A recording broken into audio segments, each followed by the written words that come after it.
Olá, as boas-vindas, sou Soraya Amaral, terapeuta integrativa, e hoje venho falar aqui um bocadinho sobre os números, nomeadamente neste assunto da depressão que eu tenho estado aqui a falar. Comecei ontem a falar nas minhas redes e como partilha deste inverno aqui no hemisfério sul, de mergulho interno, entrar na toca. E então hoje vou aqui falar com base num artigo que a OMS partilhou, não é, em termos de números de pesquisas que foram feitas, e a situação da depressão, que é um assunto que muito mexe comigo por ter vivenciado e não só, por saber que é um assunto que muitas vezes passa despercebido por nós, e hoje, atendendo os sintomas com base nas leis biológicas, eu entendo que há vários conflitos que acometem ou que levam a uma depressão, vários conflitos que nós entendemos como conflitos e que vão impactar a nossa biologia, e também porque é um assunto que muitas vezes nós inconscientemente não sabemos que estamos dentro dele, não é? Dentro desse assunto que é um sintoma bem profundo que vai mexer com toda a nossa vida e desequilibra toda a nossa vida. E eu vou falar destes aspectos durante esta semana, mas hoje venho falar um bocado destes números, né? Nomeadamente o que a OMS traz, e é aquilo que eu já nos últimos anos sempre fui muito sensível a este tema, e 90% dos meus clientes são clientes que vêm com depressão. E porquê que eu falo? Eu vou aqui ler um bocadinho dos números, não é? E a OMS começa exatamente assim, que em 2019 quase 1 bilhão de pessoas, incluindo 14% dos adolescentes do mundo, viviam com um transtorno mental. O suicídio foi responsável por mais de 1 em cada 100 mortes, e 58% dos suicídios ocorreram antes dos 50 anos de idade. Eu não sei, talvez seja comigo, não é? Eu tenho já, inclusive na família, familiares que foram vítimas de familiares que se suicidaram, e não estou a falar de muito tempo, nestes últimos 5 anos. E aqui ainda refere que os transtornos mentais são a principal causa de incapacidade, causando 1 em cada 6 anos vividos com incapacidade. E porquê que eu falo do suicídio normalmente? E porquê trazer aqui esta ênfase a esta incapacidade? Porque é muito fácil, né, nós subvalorizarmos, principalmente em países como aqui a realidade que eu enfrento, aqui em Angola. Muitas vezes achamos que a depressão, que a opinião é de que a depressão é para os fracos, não é?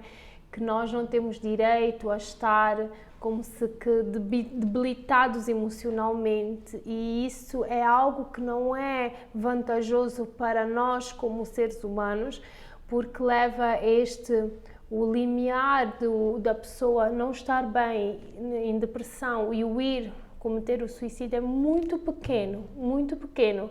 Então há que olhar isto com muita atenção, com muita empatia também, e quando nós não conseguimos olhar para aquela pessoa, e ela, aqui costumamos dizer, essa pessoa está-me a dar raiva, né?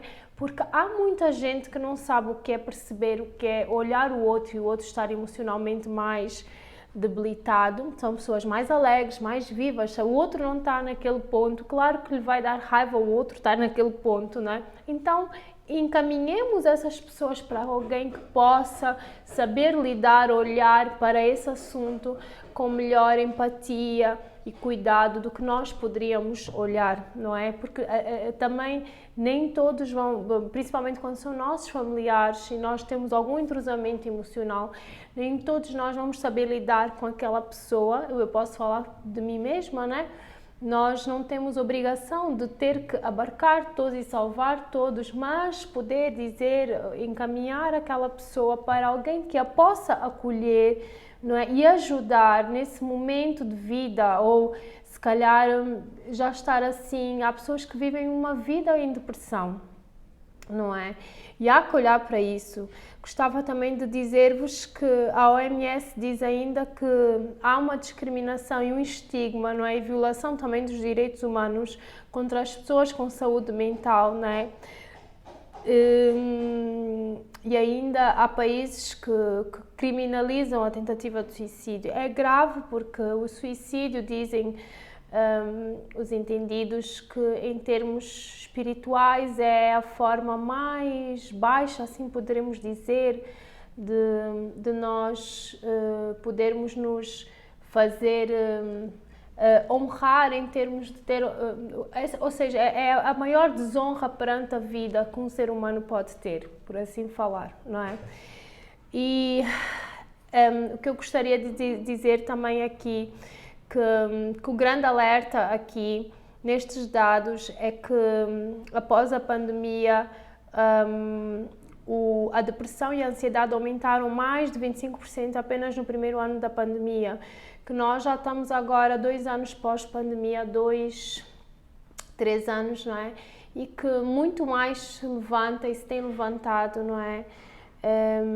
E o importante aqui é podermos olhar para esses assuntos, não deixar que eles passem desapercebidos, e quando não conseguirmos, não é, encaminhar para quem de direito que possa trazer e acolher quem precisa realmente de apoio nesse sentido. Esse é o meu grande apelo como alguém muito sensível a este tema, não é?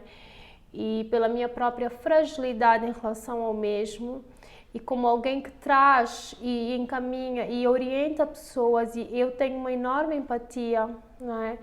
Por perceber quem está nesse caminho, quem está a atravessar uma depressão. E é muito fácil para mim hoje em dia, é mais fácil, não é muito fácil, mas é mais fácil para mim perceber hoje alguém que, com a experiência que eu tenho tido, o olhar para certos comportamentos de pessoas que passam por mim, às vezes só numa conversa eu perceber que aquela pessoa está em conflitos de depressão, ou poderá estar, não é? E normalmente não há muito engano, tá? Eu vou falar mais sobre o tema nas minhas redes, nomeadamente no meu Instagram. É um tema que eu falo com muito cuidado também, mas muita propriedade, posso assim dizer, porque é um tema que está em mim, está comigo e que segue por aqui com muito amor. Um grande beijo.